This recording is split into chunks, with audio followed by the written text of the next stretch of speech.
Mas. Jangan.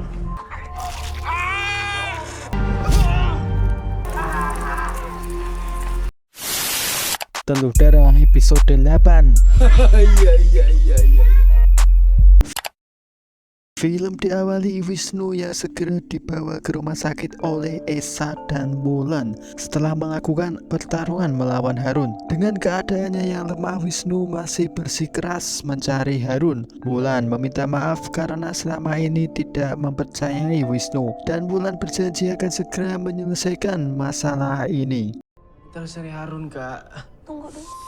Kamu tuh baru habis pingsan loh. Kau percaya sama kamu soal Harun?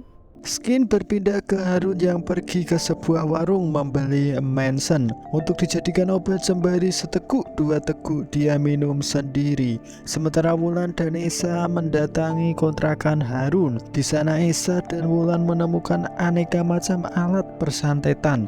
Ada foto keluarganya, juga foto Pak Rido. Skin flashback seperti biasa di Banyuwangi tahun 1998 memperlihatkan Pak Rido yang mendatangi sekumpulan orang yang rame-rame melihat 3 orang mayat yang berada di sawah. Tidak diketahui siapa mereka, yang pasti itu adalah perbuatan ninja yang sangat terkenal sebagai sejarah Banyuwangi di kala itu, di mana setiap orang yang diduga memiliki praktek ilmu hitam maka orang itu dipastikan akan akoid dengan keji. Kenapa ini, Rek? Kita harus cari Harun. Kembali ke masa sekarang, Esa dan Wulan mendatangi Pak Rido yang sedang menunggu Atik. Ternyata Atik masih hidup. Awalnya Pak Rido mengusir mereka berdua, tapi karena Wulan menunjukkan kalung yang ditemukan di tempat Harun tadi, Pak Rido mulai membuka diri untuk berdiskusi. Pak Rido bingung mendengar nama Harun karena selama ini dia mengenal Harun bernama Manto. Wulan berinisiatif bertanya tentang kejadian apa yang sebenarnya terjadi di masa lalu. Sebelum Pak Rido menceritakannya, terdengar suara Atik yang sudah sadarkan diri, dan Pak Rido menyuruh Esa dan Wulan untuk pulang dulu. Namanya bukan Manto. Yang takut. Cacok anjir, Rek. Mungkin sekarang waktunya kalian pulang ya. Ada kejadian apa sampai Setelah itu, Wisnu kini sudah dibawa pulang. Mang Asep meminta maaf sebesar-besarnya kepada Wulan dan Wisnu karena Mang Asep lah yang mengajak Harun untuk bekerja di rumah ini. Mang Asep merasa Harun merupakan tanggung jawabnya karena menyebabkan semua kekacauan ini terjadi. Mang Asep juga ingin mengundurkan diri, tapi Wulan dan Wisnu tidak menyalahkan Mang Asep dan meminta Mang Asep agar tetap bekerja di sini sembari menjaga Wulan dan Wisnu. Kembali, skin flashback memperlihatkan sebuah rumah yang di dalamnya ada papanya Esa, Pak Bondan. Ada juga Pak Rido dan kedua temannya. Pak Bondan menginstruksikan untuk melakukan sesuatu kepada Hasan, saudaranya Harun. Pak Bondan juga mengingatkan agar tidak sampai mati, hanya dibikin kapok saja. Masih belum diketahui apa penyebabnya sehingga Pak Bondan menginstruksikan hal seperti itu. Pak Bondan juga membayar mahal untuk mereka bertiga. Pak Rido sendiri merasa bimbang setelah melihat mayat-mayat korban ninja tadi. Tapi temannya ini gak mau tahu. Pokoknya nanti ketika beraksi mereka harus sudah siap. Wayahe kerja, kon kudu siap. Bosku mesti nambahi persenan. Nah, iku separo dhisik. Eka kapok. Wis, ngono tok. Pengen sampai mati, Pak. Sampean tiru aksi ninja-ninja iku ae. Atik juga kini sudah dibawa pulang. Di rumah, Atik kembali menanyakan pekerjaan bapaknya bersama Pak Bondan. Atik terus memojokkan bapaknya ini untuk menceritakan semuanya. Tapi Pak Rido masih tetap tidak mau bercerita dan menyuruh Atik untuk diam dan percaya kepada bapaknya ini. Pokoknya semua yang dilakukan bapaknya adalah untuk melindungi Atik. Karena rasa penasarannya begitu besar, Atik nekat diam-diam membuka koper rahasia bapaknya. Dalam koper itu berisikan surat-surat serta foto kenangan bapaknya bersama kedua rekannya tadi. Dan Atik juga menemukan sebuah buku kecil. Di situ terdapat nomor salah satu rekan bapaknya yang bernama Gatot. Atik segera menghubungi Gatot untuk menanyakan rahasia dari bapaknya. Tapi si Gatot ini bukannya memberi jawaban, malah balik bertanya keadaan Bapak Atik apakah masih hidup dan menyuruh bertanya langsung kepada bapaknya selagi masih ada waktu. Sementara Pak Ridho sendiri datang ke kontrakan Harun untuk memeriksa apakah benar apa yang dibilang Esa dan Wulan jika Manto atau Harun yang telah menyantetnya. Di tempat lain, Harun masih berani pulang ke kontrakan. Ternyata Harun ingin mengambil uang, tapi uangnya sudah tidak ada lagi. Dan dari arah belakang datanglah Pak Ridho yang langsung menghajar Harun tanpa ampun.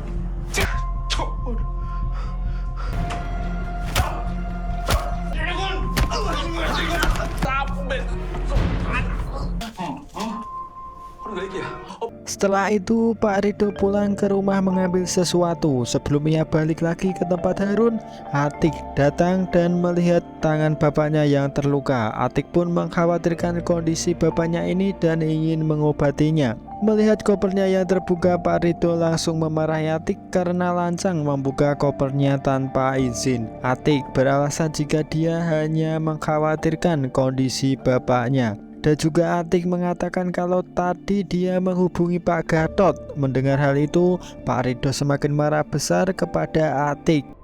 Bongkar. Bapak sakit.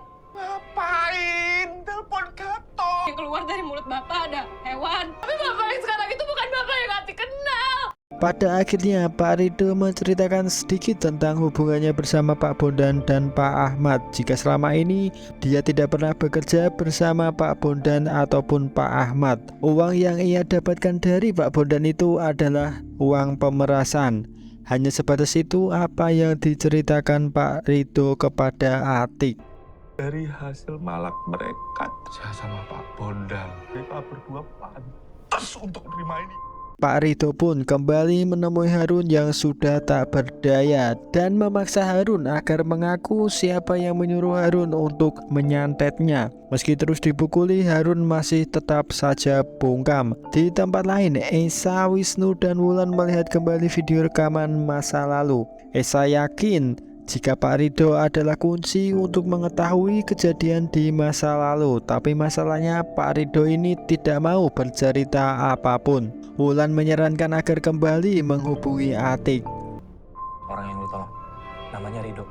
Gimana kalau kita coba sekali lagi ngomong Kembali ke Pak Ridho dan Harun. Akhirnya Harun berbicara. Harun hanya bilang nyawa dibalas dengan nyawa. Dan secara mengejutkan Harun menggigit kuping Pak Ridho hingga putus.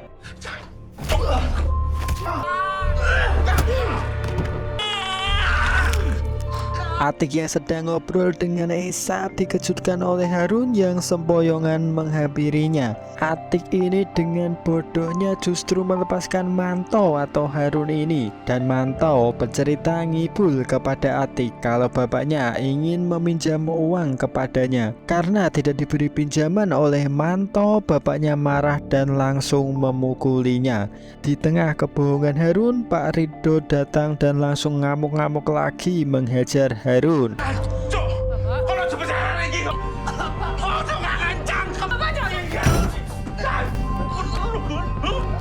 Melihat pisau yang ada di meja, tanpa pikir panjang Pak Ridho langsung menusukkan pisau itu kepada Harun. Harun ternyata membawa potongan kuping Pak Ridho tadi. Sebelumnya mati, Harun sempat membacakan mantra dan memasukkan kuping itu ke dalam akuarium. Pak Ridho langsung kejang-kejang kesakitan dan seketika itu juga dia harus meninggoy.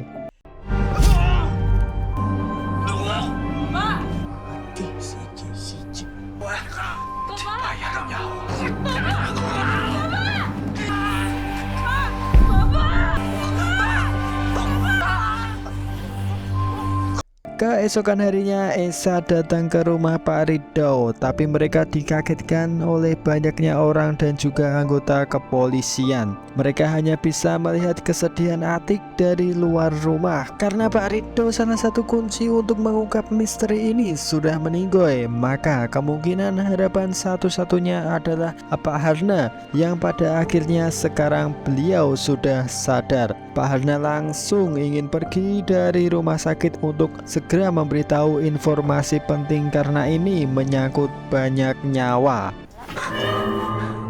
Saya harus carikan yang lain. Ada nyawa yang sedang terancam. Skin berpindah ke Wisnu yang sedang nyantai-nyantai mendengarkan musik. Kemudian Wulan datang menanyakan keadaannya. Wisnu merindukan ibu dan bapaknya. Wisnu juga memberikan stok terakhir dari obat-obatannya. Setelah itu Wulan datang menemui Esa yang bersiap-siap untuk pulang. Wulan mengucapkan terima kasih sebesar-besarnya kepada Esa karena selama ini Esa selalu ada untuk Wulan dan Wisnu. Kemudian mereka ya gitulah puasa woi.